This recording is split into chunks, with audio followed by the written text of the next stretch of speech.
yang seperti saya ceritakan di banyak podcast itu ya, saya dipanggil, Ya. biasanya manggil itu berlima, ini saya dipanggil sendirian, Ya. gitu lah. Tahu-tahu dimarahin, Ya. jadi hentikan. Saya kan bingung yang dihentikan apa. Setelah saya duduk, ternyata Setnov suruh menghentikan. Nah kita zaman itu kan belum ada SP3. Ya, betul. Jadi itu kejadiannya yang mengagetkan kita semua. Dan itu sebetulnya kalau berkali-kali saya sampaikan, itu namanya obstruction of justice. Iya, betul. Bisa ditangkap sebenarnya, Pak. Ditangkap. Tinggal sekarang tinggal siapa berani yang, atau tidak, ya? Tinggal siapa yang mau nangkap aja, karena Tapi Pak, waktu itu selain Pak Jokowi dan Pak Pratik juga ada, Pak. Ada. Jadi sebenarnya kalau makanya Pak Pratik mau memberi kesaksian, Bapak memberi kesaksian, selesai udah Pak, iya, Pak Jokowi. Iya, betul. Luar biasa, Pak. Iya. Jadi nasib Pak Jokowi ini tinggal tergantung Pak Pratik sekarang. Iya.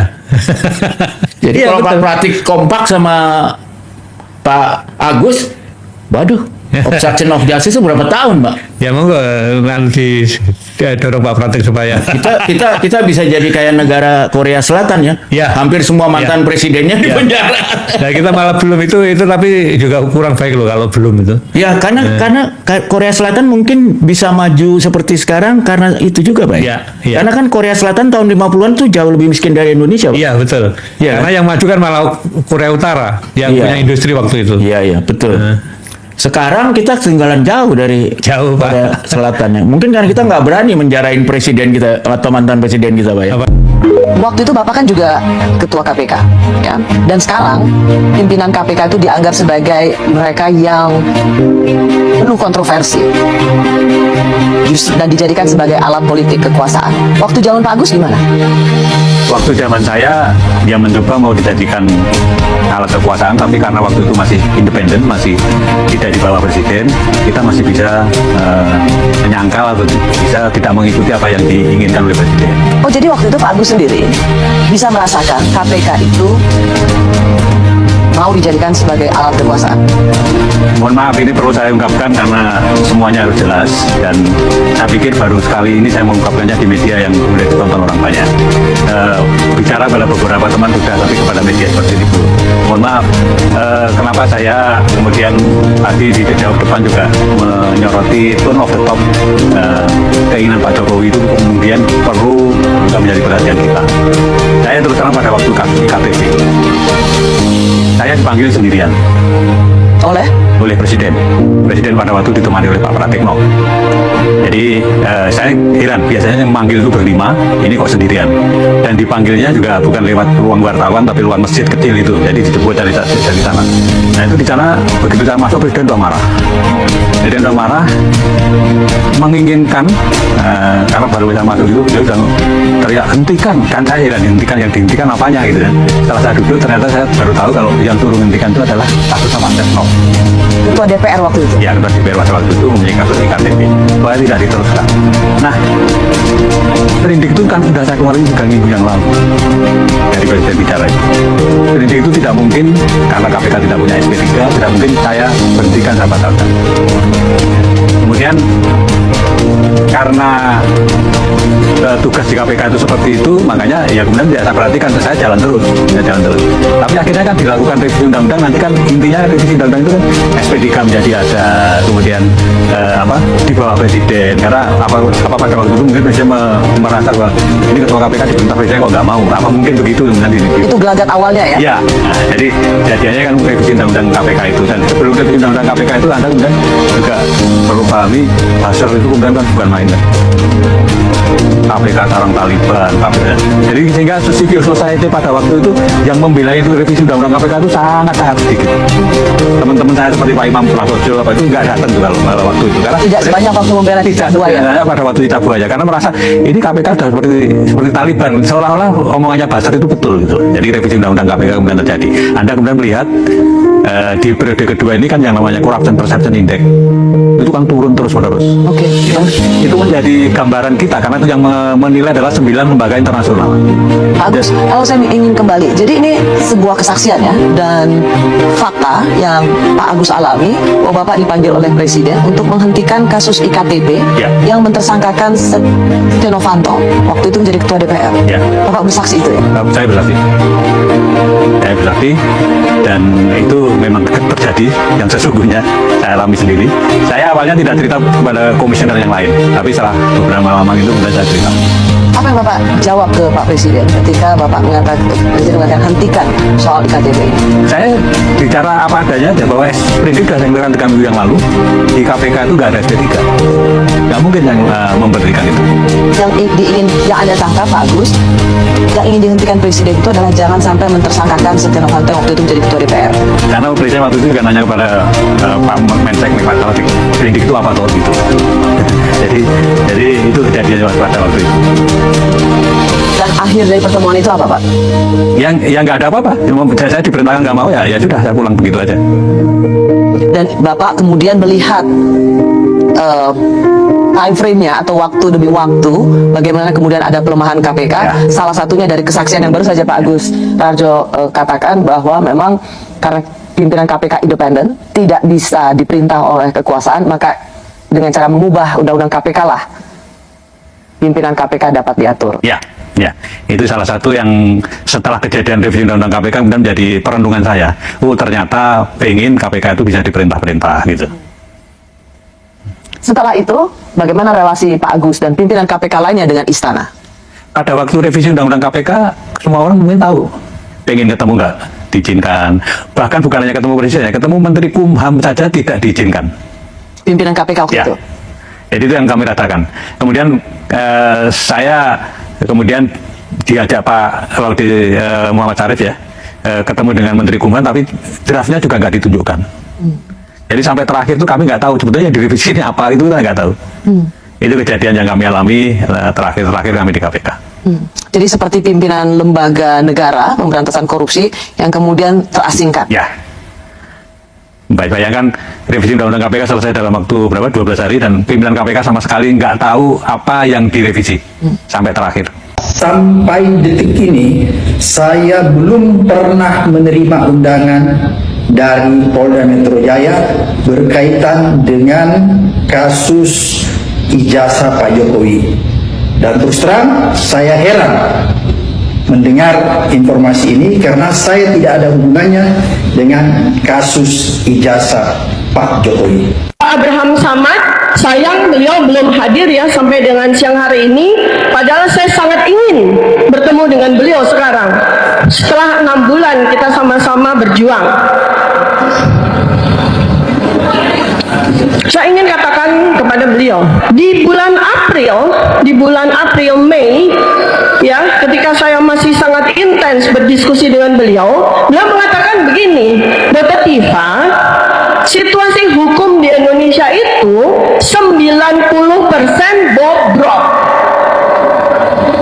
90% bermain uang, 90% hancur. Nah, itu yang saya masukkan di dalam perhitungan matematika saya. Maka ketika saya menerima surat dari Polda Metro Jaya tepat Jumat Barokah tanggal 7 November, dan itu angka sakti ya Bapak dan Ibu semuanya, hari Jumat, hari yang disukai Allah Subhanahu wa taala, dan tanggal 7 adalah angka yang disukai Allah Subhanahu wa taala. Buat saya ini sakral. Di masa Pak Jokowi lah kehancuran institusi itu betul-betul terasa gitu. KPK dihancurkan pada masa Jokowi, partai-partai diperkosa pada zaman Jokowi, MK diperkosa pada zaman Jokowi, polisi dijadikan parcok pada zaman Jokowi. Mengapa para pimpinan KPK dipecat di era Joko Widodo? Saat KPK jujur karena Jokowi terlibat korupsi, durasi 15 menit, pukul 0 jam 1:15 menit. Pembukaan kejujuran yang berujung sanksi. Selamat datang pendengar sekalian. Ada satu babak kelam dalam sejarah pemberantasan korupsi di Indonesia yang tak pernah benar-benar selesai dibahas tuntas. Babak itu adalah masa-masa ketika Komisi Pemberantasan Korupsi atau KPK, lembaga yang diharapkan menjadi anjing penggigit koruptor, justru berbalik menjadi sasaran, dan para pemimpinnya yang dikenal tegas, berani, dan jujur malah dihapus dari jabatannya di masa pemerintahan Presiden Joko Widodo. Pertanyaan besar yang terus bergema di masyarakat hingga hari ini adalah mengapa para pemimpin KPK yang jujur dan berani itu harus dipecat atau diberhentikan? Apakah benar karena mereka terlalu jujur dan mulai membongkar kasus-kasus besar yang ternyata melibatkan nama-nama dekat, bahkan hingga ke lingkaran kekuasaan tertinggi, termasuk Jokowi sendiri? Banyak pihak meyakini bahwa pemecatan atau pemberhentian para pimpinan KPK seperti Antasari Azhar hingga kemudian kisah yang lebih terkenal yaitu pemberhentian pimpinan KPK periode 2019 sampai 2023, Firly Bahuri, Alexander Marwata, Nawawi Pomolango, serta kasus yang sangat kontroversial yaitu pemecatan Bambang Wijojanto dan Muhammad Yusuf Kalla. Yang paling diingat adalah kasus pemecatan Bambang Wijojanto dan Bushiro Mukodas serta peristiwa besar pemecatan pimpinan KPK yang dilakukan melalui proses yang dianggap bermasalah. Selama 15 menit ke depan kita akan bedah tuntas apa alasan resmi pemecatan mereka, apa alasan sesungguhnya yang diyakini publik, kasus apa saja yang sedang mereka tangani saat dipecat, dan benarkah mereka dikorbankan hanya karena berani menyentuh kasus korupsi yang melibatkan lingkaran dekat Presiden Jokowi? Jam 1:15 menit, jam 3:30 menit, deretan nama yang disingkirkan. Kita mulai dengan melihat siapa saja nama-nama besar di KPK yang nasibnya berubah drastis di era Jokowi. Ada deretan pimpinan dan pejabat tinggi KPK yang awalnya bekerja sangat agresif, menangani kasus-kasus bernilai triliunan rupiah, hingga tiba-tiba statusnya berubah menjadi tersangka, diberhentikan tidak hormat, atau dipaksa keluar. Yang paling terkenal dan menjadi simbol perlawanan adalah kasus Bambang Wijojanto. Beliau adalah wakil ketua KPK yang sangat vokal, tegas, dan dikenal tidak kenal kompromi. Di masa itu, KPK sedang gencar-gencarnya mengusut kasus-kasus besar, mulai dari kasus Bank Senturi, kasus pengadaan alat kesehatan, hingga kasus-kasus yang menyeret nama partai politik besar dan pejabat tinggi negara. Lalu ada kasus pemecatan pimpinan KPK lainnya, serta peristiwa besar ketika DPR dan pemerintah mengubah undang-undang KPK. Perubahan undang-undang ini dianggap banyak pihak sebagai langkah awal untuk melumpuhkan KPK. Di dalamnya diatur pembentukan Dewan Pengawas yang dianggap bisa mengintervensi kinerja penyidikan, pembatasan penyadapan, hingga aturan yang memudahkan pemecatan pimpinan KPK. Dan yang terakhir, kasus yang paling baru dan paling panas, pemecatan atau pemberhentian Firly Bahuri yang sebelumnya dikenal sangat dekat dengan kekuasaan, namun akhirnya juga kena kasus dugaan pemerasan terhadap mantan Menteri Pertanian Syahrul Yassin Limpo yang notabene adalah orang dekat Jokowi. Pola yang terlihat selalu sama, saat KPK mulai menggigit terlalu dalam, menyentuh lingkaran kekuasaan atau mengusut kasus yang melibatkan kepentingan besar, maka tiba-tiba pimpinan atau pejabatnya yang bermasalah atau aturannya diubah sehingga kewenangannya hilang. Pertanyaannya, apakah kebetulan belaka? Jam 3:30 menit, jam 6:10 menit. Contohnya, saat Bambang Wijojanto ditangkap oleh polisi, alasannya adalah dugaan pemalsuan dokumen dan saksi. Saat Undang-Undang KPK diubah, alasannya agar KPK lebih terawasi, lebih profesional, dan tidak bertindak sewenang-wenang. Saat Firly Bahuri diberhentikan, alasannya karena terbukti melakukan pelanggaran berat dan tindak pidana. Namun, publik dan banyak pengamat politik serta hukum tidak percaya begitu saja. Mereka melihat ada motif yang jauh lebih besar di balik itu semua. Argumen yang berkembang luas di masyarakat sangat tegas. Mereka dipecat bukan karena salah, tapi karena terlalu jujur. Apa maksudnya terlalu jujur? Artinya, mereka menjalankan tugas sesuai amanat undang-undang, memberantas korupsi tanpa pandang bulu, tidak melihat siapa nama belakangnya, tidak melihat kedekatan politiknya. Dan disitulah masalahnya. Dalam pandangan banyak orang, di era Jokowi, korupsi bukan sekedar kejahatan biasa, tapi sudah menyatu dengan kekuasaan, dengan proyek-proyek strategis, dengan kepentingan politik jangka panjang. Jadi, ketika KPK jujur bekerja, mereka otomatis mengganggu kepentingan besar tersebut.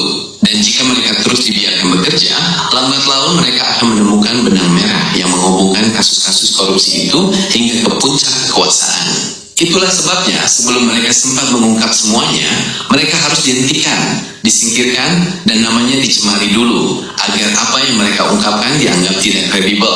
jam 6:10, jam 8:45, bukti kasus yang sedang diusut saat dipecat. Poin paling kuat yang menguat ini adalah melihat kasus apa saja yang sedang ditangani KPK sebelum para pimpinannya dipecat atau kewenangannya dipangkas. Ini adalah kunci utama bukti di balik teori ini.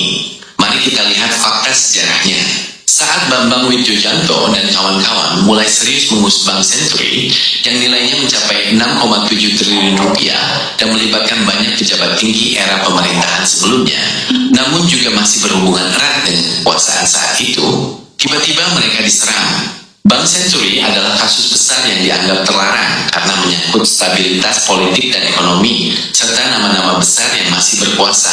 Saat KPK mulai membuka data-data dana desa yang nilainya ratusan triliun rupiah digelontorkan setiap tahun sejak era Jokowi dan mulai menemukan banyak penyimpangan, tiba-tiba undang-undang KPK diubah dan kewenangannya dibatasi.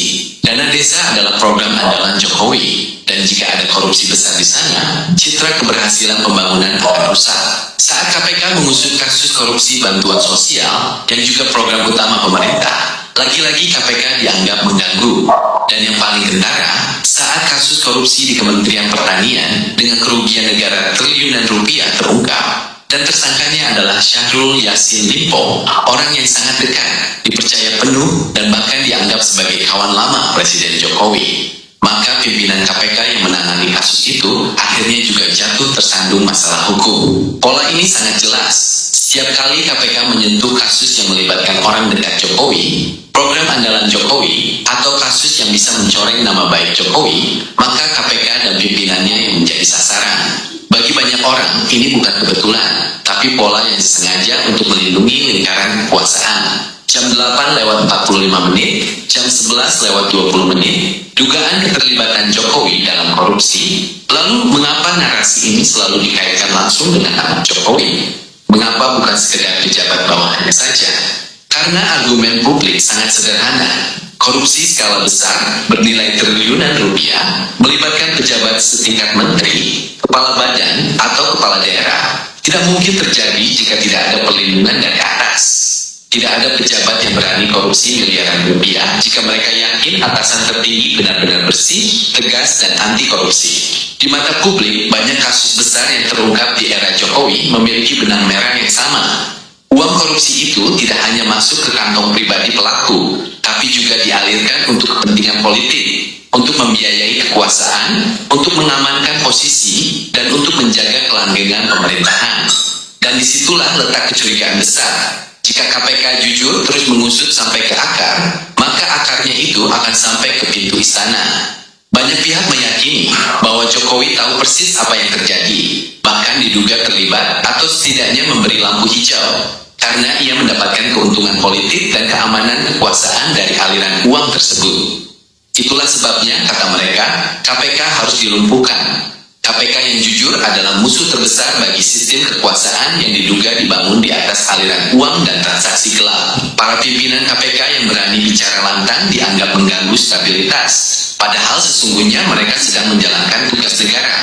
Jadi pemecatan mereka adalah cara mematikan pengawasan agar korupsi bisa berjalan lancar di bawah kendali kekuasaan. Jam 11:20, jam 13:10.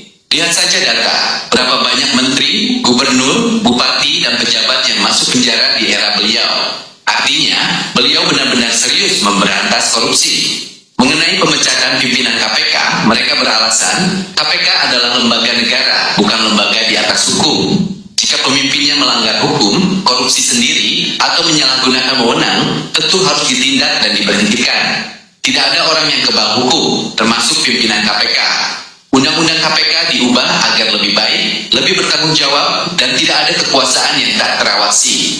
Mengenai dugaan keterlibatan Jokowi, mereka menyebut itu fitnah kosong, tak berdasar, dan hanya politik menjatuhkan. Beliau bekerja keras membangun negara, bukan mencuri uang rakyat. Semua kasus korupsi yang terjadi adalah kesalahan individu pelakunya, bukan kesalahan sistem atau apalagi keterlibatan presiden. Namun, pembelaan ini dianggap kurang meyakinkan bagi banyak orang. Kenapa? Karena yang ditangkap biasanya adalah kambing hitam atau mereka yang sudah tidak berguna lagi. Sementara nama-nama besar, orang-orang dekat, dan mereka yang memegang kunci kekuasaan justru aman-aman saja, bahkan makin berkuasa. Jam 13:10, pukul 15. Bagi banyak rakyat Indonesia, peristiwa ini menjadi bukti nyata bahwa di negeri ini, kejujuran ternyata masih dianggap musuh, dan kebenaran dianggap berbahaya. Para pimpinan KPK yang dipecat itu, apapun kesalahan kecil yang mungkin mereka buat, yang paling diingat rakyat adalah keberanian mereka menyentuh kekuasaan. Dan karena keberanian itulah, mereka harus kehilangan jabatan, nama baik, dan kebebasan. Pertanyaan besarnya masih menggantung di udara. Apakah benar mereka dipecat karena mereka korup? Atau karena mereka satu-satunya orang yang berani mengungkap bahwa korupsi itu ternyata ada di sekeliling kita, bahkan hingga ke puncak kekuasaan? Sejarah mungkin akan menjawabnya nanti. Namun untuk saat ini, kesan yang tertanam kuat di benak masyarakat adalah di era Jokowi, KPK yang jujur justru menjadi musuh, dan mereka yang berani bicara kebenaran justru yang tersingkir. Demikian pembahasan lengkap mengenai alasan dibalik pemecatan para pimpinan KPK di era Jokowi. Oke, halo teman-teman, kembali lagi bersama saya di channel ini. Dimanapun Anda berada, semoga kita dalam keadaan sehat semua. Teman-teman, di sini kita akan membahas isu politik yang sedang merajalela di negara kita, terutama pada kasus-kasusnya Presiden ke-7 RI. Teman-teman, dari cuplikan video tersebut terdapat berbagai macam pendapat-pendapat dan tanggapan netizen yang mereka cantumkan di kolom komentar. Namun jika ada juga tanggapan ataupun pendapat-pendapat dari teman-teman semua, silakan cantumkan di kolom komentar, karena kedepannya kita akan berbagi pendapat tentang isu politik yang sedang terjadi di dalam negara kita yang kita cintai ini. Baik teman-teman, di sini disampaikan oleh Otak-Atik TV, Joko banyak dosa. Disampaikan lagi oleh Nasir yang mengatakan saat Jokowi Presiden KPK diacak-acak dilemahkan. Disampaikan oleh Ima, betul ada sejumlah menteri, pejabat yang dicopot Jokowi karena mengetahui adanya aliran dana negara ke rekening bodong atau tahu kejahatan dalam pemerintahan. Disampaikan oleh Cantik, kejahatan Jokowi luar biasa, kenapa hukum selalu melindunginya. Randy Gusmanto mengatakan RI seharusnya kaya, ini karena orang yang mengelola negara tidak kompeten. Uang yang seharusnya masuk ke negara, malah dibagi-bagi sesama mereka yang sudah kong-kalingkong, orang yang mengkritik dibungkam oleh orang yang berkuasa. Disampaikan oleh Ayu Abida yang mengatakan, kelamaan pagal dengerinnya ama Jokowi aja pada takut ama semesta nggak takut. Tuyos mengatakan bubarkan saja kalau KPK nggak jujur. Teman-teman, disampaikan oleh Rowi yang mengatakan, wah, berarti rusak banget ijazahnya diduga palsu, menggunakan kewenangan yang melanggar jalur hukum kalau betul tangkap adili dan makzulkan bui. Teman-teman, di sini disampaikan oleh Abdul Mawikere yang mengatakan, mestinya waktu itu Bapak KPK ini rekam pembicaraan dengan Jokowi. Medianto mengatakan, coba aja bongkar rumahnya yang di Solo, pasti ada bunker duit di sana karena dia minta penjagaan terus di rumahnya. Onoy mengatakan masih tergantung presiden, selama hidup Jokowi menggelegar, aman terkendali. Goro menyampaikan komentarnya, yaitu drama kejahatan pemimpin negara yang sengaja tidak diselesaikan. Oon Khan mengatakan berita ini aja, capek menontonnya. Teman-teman, di sini disampaikan oleh Fahroji, bongkar Pak, publik biar tahu kebusukan di negeri ini. Firman Budun mengatakan sudah saatnya sekarang Jokowi dibui karena kejahatannya yang luar biasa. Ibu Hanifah mengatakan iya, melindungi satu takut, dua dapat uang, sogokan menyesalnya nanti di akhirat. Abu Darah mengatakan Jokowi harus diproses hukum, KPK harus melihat persoalan yang sangat serius ini. Fahroji mengatakan negara kita sedang tidak baik-baik. Disampaikan kembali oleh Fahroji, kelamaan rakyat miskin ulah pejabat kita. Disampaikan oleh Teruna, semua pejabat kalau lagi menjabat selalu diam, tapi setelah tidak menjabat baru bersuara. Ada apa rupanya? Kalau mau benar bicaralah pada waktu dia menjabat, walau resikonya apapun baru ini yang benar dan jujur. Fahroji kembali mengatakan Jokowi orang sakti di Indonesia, tidak ada yang berani penegak hukumnya. Muhammad Kesan mengatakan rakyat berharap Presiden Prabowo berani mengaudit Jokowi dan keluarganya. Tinggal pilih mau lindungi Jokowi dan keluarganya atau menyelamatkan 280 juta rakyat. Teman-teman, disampaikan oleh Oos Kosim yang mengatakan lanjut KPK buka semua kebobrokan si Jokowi ini. Anda sekarang bisa maju. Solo terus bersandar ke Prabowo. Manusia dari kampung yang jahat ini harus segera ditangkap dan diadili. Disampaikan oleh Raja China yang mengatakan duit banyak dibagi-bagi saja, yang dia bisa bersendetan minta langsung diraupkan karena duit sama sekali duit tinggal raup sono sini. Teman-teman, Ahmad Supriyono mengatakan iya dipenjaralah, kalau bersalah berani apa enggak iya, kalau negara punya rakyat Indonesia proseslah secara adil, sudah ketahuan kok masa negara ini akan dijadikan milik sendiri. Keluarga Jokowi jangan ngomong doang, mari berjuang untuk kebenaran, kasihan kepada pahlawan yang sudah tiada, menangis di akhirat. Teman-teman, disampaikan oleh Dwi Res yang mengatakan Jokowi harus diperiksa, sudah menghasilkan koruptor luar biasa. Disampaikan oleh GD Sumenasa yang mengatakan ketinggalan Indonesia dengan Korea Selatan karena koruptor Indonesia dilindungi serta satu sama lain saling menutupi dan tidak punya budaya malu. Korea ada pejabat skandal pasti mundur. Teman-teman, disampaikan oleh Surya Dikacung yang mengatakan ya udah tunggu apa lagi, segera bertobatlah kalian para pejabat atau mantan pejabat, bongkar kebusukan Jokowi. Kucing Loreng mengatakan jiwa bandit penjahat kakap. Medianto mengatakan mana mungkin juga Jack bisa punya uang ribuan T kalau nggak korup. Teman-teman, di sini disampaikan oleh Sutardi yang mengatakan pandangan rakyat jelata, rakyat mencermati dari berpuluh-puluh bahkan mau ratusan tahun oknum mafia pejabat negara selalu perampok uang rakyat. Kas negara nggak kunjung berhenti, justru tambah kuat. Jadi selama bangsa negara tidak menerapkan hukuman mati, oknum korupsi tidak hilang. Status agamanya pejabat mayoritas Islam, akan tetapi hati dan otaknya gemblung. Rakyat sangat menderita dan tidak percaya kepada pejabat karena oknum pejabat tidak jujur, adil, amanah kepada rakyat bangsa negara Indonesia. Asek Proyek mengatakan KPK jangan ngonten nyatanya di kasus Joko Dok lumpuh total garel. Teman-teman, disampaikan oleh Ibu Hanifah yang mengatakan Jokowi rumahnya ada bunkernya buat tempat uang korupsi. Korupsinya banyak sekali, yang ini yang itu sampai sekarang masih berkuasa. Prabowo kan gak bisa ngapa-ngapain. Oligarki orang dekat Jokowi Jokodok. Wantu mengatakan banyak kasus Jokowi tapi sayang tidak bisa disentuh hukum, bahkan dilindungi hukum dan aparat hukum. Teman-teman, di sini disampaikan oleh Asikin Bidili yang mengatakan Sudahlah semua sebatas koar-koar aja, jadi berhentilah selalu berita-berita angan-angan negara lain sudah pergi ke bulan, kita baru andai-andai, cobalah kerja nyata, tindak tegas yang melanggar UUD, agar ke depan tidak omon-omon, rakyat mau nyata bukan jikalau-jikalau saja. Nah teman-teman, ini baru beberapa dari ribuan komentar yang masuk dan kita akan teruskan di cuplikan video menarik lainnya. Terima kasih sudah menyimak video ini sampai akhir.